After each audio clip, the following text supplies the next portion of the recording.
देशर चाषी लगी खुशी खबर एबे बिना ग्यारंटी रे बैंक रु नहीं पारिबे 2 लाख टंका पर्यंत ऋण।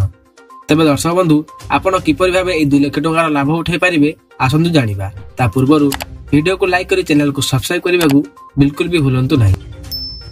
भारतीय रिजर्व बैंक देशर चाषी को नुआ वर्ष में उपहार देवाकू जाउछंती। एबे चाषी बिना ग्यारंटी रे अधिक टंका ऋण नहीं पारिबे। आरबीआई 1 जनवरी 2025 रु चाषी लगी बिना ग्यारंटी ऋण 1.6 लाख टंका रु बढ़ाई 2 लाख टंका कर दैछंती। कृषि कार्य निमंते बढ़ुवा व्यय को देखि क्षुद्र और सीमांत चाषी सहायता निमंते आरबीआई यह पदक्षेप नहीं। सारा देश में बैंक मान प्रत्येक ऋणी निमंते 2 लाख टंका पर्यंत कृषि और संपर्कित गतिविधि ऋण ग्यारंटी और मार्जिन आवश्यकता क्षमा करने को निर्देश दिया जायछि। केंद्र कृषि मंत्रालय अनुसार यह फसल पाई बढ़ुवा व्यय और चाषी निमंते ऋण पहुंच सुगम करने लगी यह पदक्षेप निया जायछि। बयान में कहुଯାଇଛି जे यह उपाय जो 66% रु अधिक क्षुद्र और नाममात्र चाषी को बेस लाभ मिलिबो।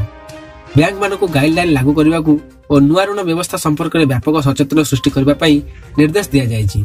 एही पदक्षेप जोगु किसान क्रेडिट कार्ड ऋण मध्य मिलिबा सहज होई जिवो। ए योजना रे सरकार वार्षिक 4% सुधरे 3 लाख टंका पर्यंत ऋण देउछंती। आरबीआई रो ए निष्पत्ति परे एबे बिना कोनोसी ग्यारंटी अथवा बंधक बिना 2 लाख टंका पर्यंत ऋण चाषी माने नै परिबे। ऋणर ए वर्धित राशि 1 जनवरी 2025 रु लागू हेबो। फल एवं चाषी फसल बाबद व्यय सहजरे पूरण करें। एठारे उल्लेखयोग्य जे प्रधानमंत्री पीएम किसान सम्मान निधि योजना रे चाषी परिवार को प्रतिवर्ष 6000 टंकार आर्थिक सहायता प्रदान करुछंती। तेबे दर्शक बंधु जदि आपण माने एही बळी लेटेस्ट ब्रेकिंग न्यूज देखिबाकू चाहंती तेबे आप चैनल सहित जोड़ी हेई रहंतु।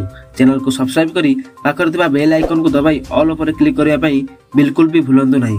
जदि आपण माने ऑल ऊपर क्लिक करिवे ताले आपण माने हम चैनल माध्यम रे सब बळे लेटेस्ट न्यूज देखि परिबे। Bureau report quick news 24।